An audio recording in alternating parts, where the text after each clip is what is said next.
Mesquita ao Vivo.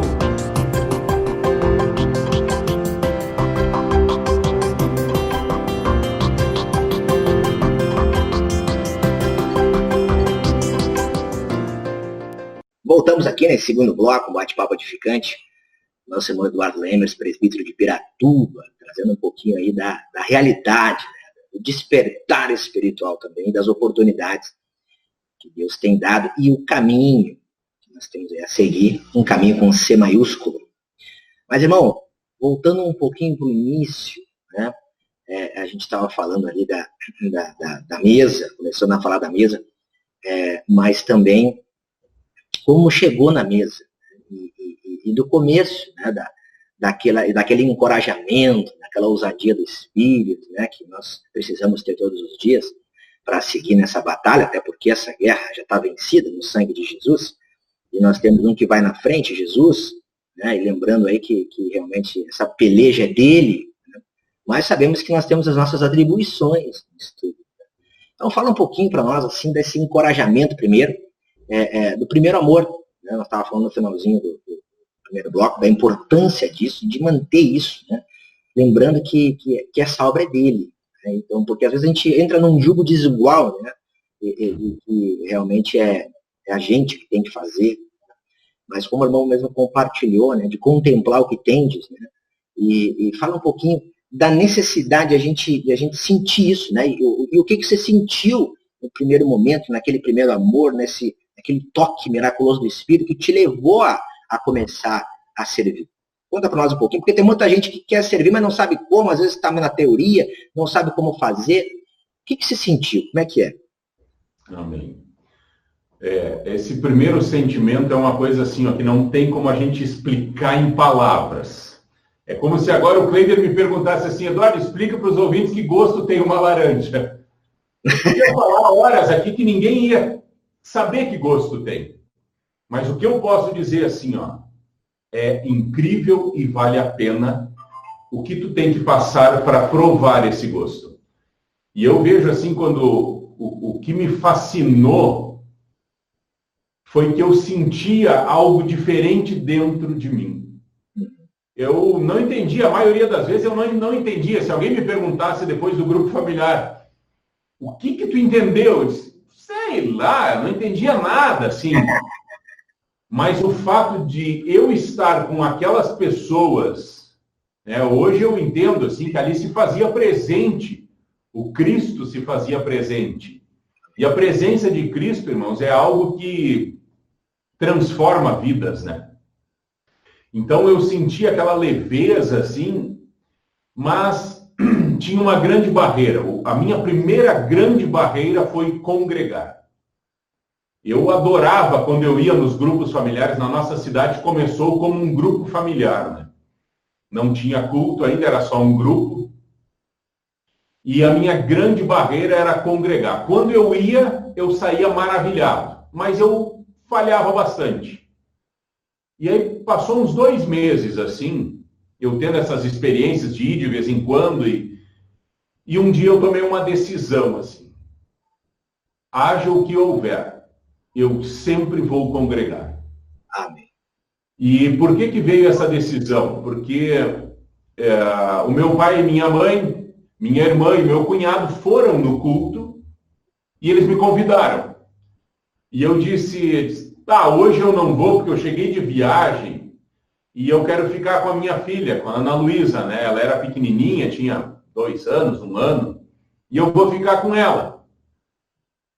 E quando eu percebi, irmãos, ela estava dormindo no chão, que passou me convidando para brincar, e eu não fui, e eu estava deitado olhando TV.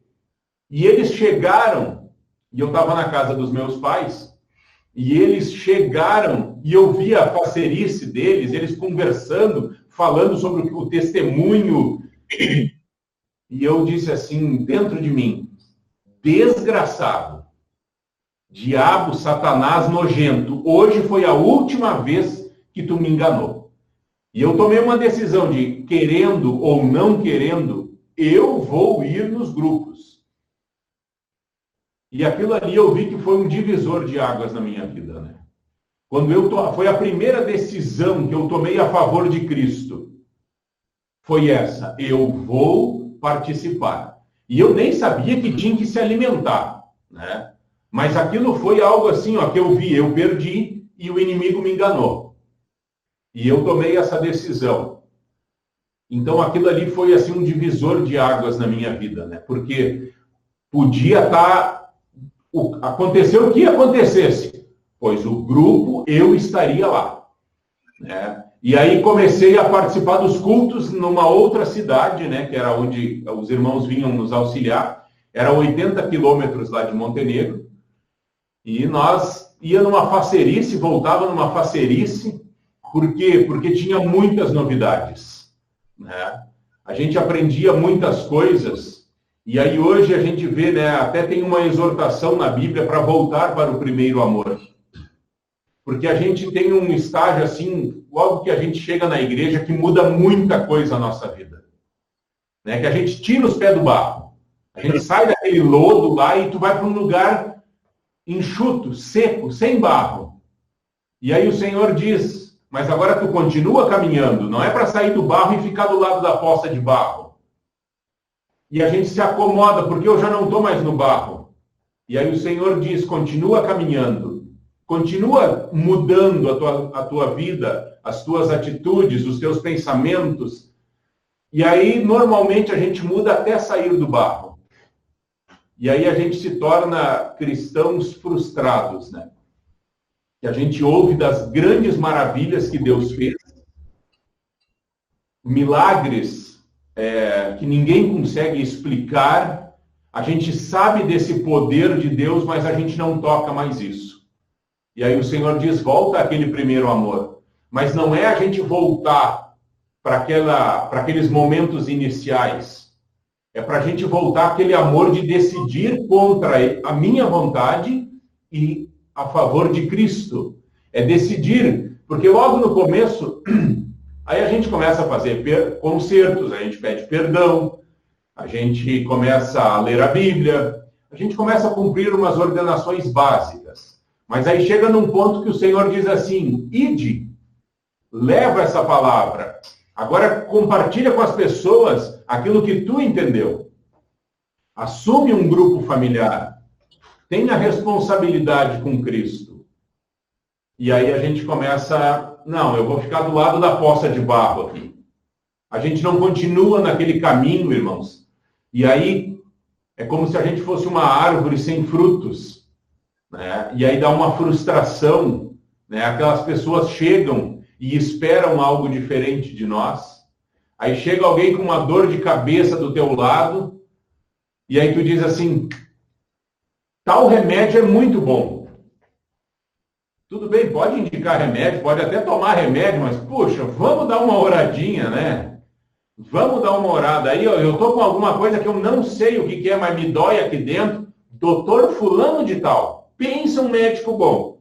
Eu também estava assim. E, sabe, aí a gente para de viver Cristo. A gente fica como conhecedor de Cristo. E agora, os últimos dias, o Senhor me trouxe assim uma coisa muito interessante. O Senhor me disse que tem uma grande diferença em você conhecer Cristo e você ter Cristo no controle.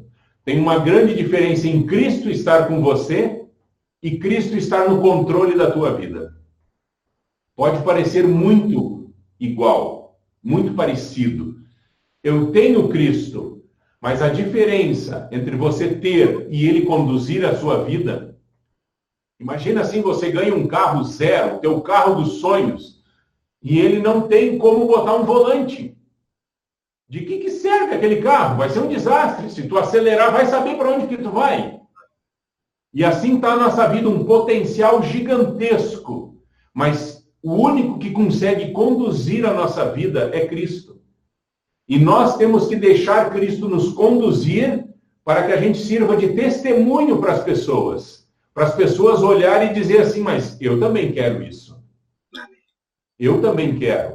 Então, nós temos um compromisso muito grande, assim, com o Senhor, né? De levar essa palavra, não somente de boca, mas de atitudes, de oração. Há muitos anos atrás eu vi o irmão Kleider compartilhando num encontro, e aquilo me chamou muito a atenção, né? Que o irmão falou, São Paulo, nem sei com quantas mil pessoas, tá? Mas é uma galera, né? É muita gente em São Paulo. E aí ele compartilhou assim, a gente num grupo familiar pequenino, diante daquela gigante cidade. Mas naquele momento ele disse uma coisa que me chamou muito a atenção. Quando nós estamos ali fazendo como o Senhor ordenou, os anjos do Senhor estão visitando aquela cidade, visitando corações que estão em Cristo. Aí vem uma obra espiritual, uma obra que os meus olhos não enxergam e nunca, jamais eu vou poder colher um fruto daquilo ali. Dizer que foi eu que fiz. Mas a obra do Senhor está sendo feita. Então, quando nós estamos alinhados com o Senhor, não interessa quantas bilhões de pessoas tem, mas os anjos do Senhor, o Espírito do Senhor, está repassando aquela cidade e procurando quem são os que se inclinam para o Senhor. E aquilo me animou, porque às vezes a gente se sente tão solitário, né? A gente se sente tão inútil numa cidade, porque tu ora e a coisa não rompe, tu ora por um vizinho e o vizinho nem bom dia não te dá. E aí, mas a obra espiritual está acontecendo. Então a gente tem que ter essa perseverança, assim, de crer como diz as Escrituras. Não pelo que eu já fiz, né? Quando Jesus disse para Pedro, Pedro, vai pescar agora. E o Pedro disse, Senhor, eu passei a noite pescando e não peguei nada. Mas, como tu mandou, agora eu vou. E aí ele pescou muito, né? Então nós temos que fazer, não porque eu ainda não fiz, não vou mais fazer porque eu já fiz, não, é porque o Senhor mandou. E aí isso é interessante a gente estar conectados no ministério da palavra, que vem trazendo direções, um frescor, né? Então nós precisamos retomar, assim, esse primeiro amor, que não é emoção, mas o primeiro amor é aquele negar-se, abrir mão, trocar programações minhas por programações de Cristo, trocar desejos meus por desejos de Cristo, né? E eu vejo assim, isto é o primeiro amor, né? Amém. E a decisão para dar oportunidade, né, para que justamente isso possa acontecer, esse sentimento, é algo que realmente não tem palavras para se explicar o que Deus faz e como Ele faz. Muito legal, irmão. E agora traduz para nós o faceiro, a faceirice. É mesmo, né? Faceiro, né? Faceiro é alguém contente, é alguém que está desfrutando de algo. Né? A faceirice já viram aí em São Paulo, né? Os irmãos aí de cima já viram alguém andando com uma BMW de cara feia. Ele não está faceiro, ele não está desfrutando. Né? Talvez aquele que a gente olha e fica, meu Deus, se eu tivesse um carro desse, eu ia estar. Ia estar faceiro. Faceiro, né? Louco de faceiro. Mas aí o que é esse faceiro? É desfrutar, né? E isso é outra coisa interessante, que nós precisamos aprender a desfrutar. Muitas pessoas têm esposa e não desfrutam da esposa. Tem marido e não desfruta do marido. Tem filhos e não desfruta dos filhos. E só Cristo nos capacita a desfrutar, né? Cristo é o que faz nós desfrutar. Não interessa a tua situação financeira, econômica, se tu não tem Cristo, tu não desfruta de tudo aquilo que você tem, né? É verdade. E tudo a ver com o que o irmão compartilhou nesse bloco também, do viver a verdade, de viver. O viver justamente tem tudo a ver com isso aí que o irmão compartilhou nesse bloco. E também agora nas considerações desse bloco. Mas já voltamos, gente, num bate-papo muito edificante. Nosso irmão Eduardo Lemer, lá de Piratuba, presbítero de Piratuba, também aí é coordenador aí do programa Menorá, que é veiculado pela Rádio Menorá de segunda a sexta, das 11 ao meio-dia. Muito legal, aí também conta com a participação aí do Tainan nesse programa. Quinta ao Vivo.